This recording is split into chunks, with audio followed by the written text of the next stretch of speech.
সোজা সোজা।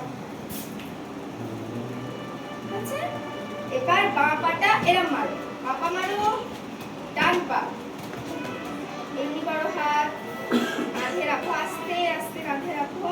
এবার পাটা দেখো জোড়া ছিল তো, এবার ভি করো, ভি করো, দেখতে পাচ্ছ সবাই? ভি ভি, এ দেখো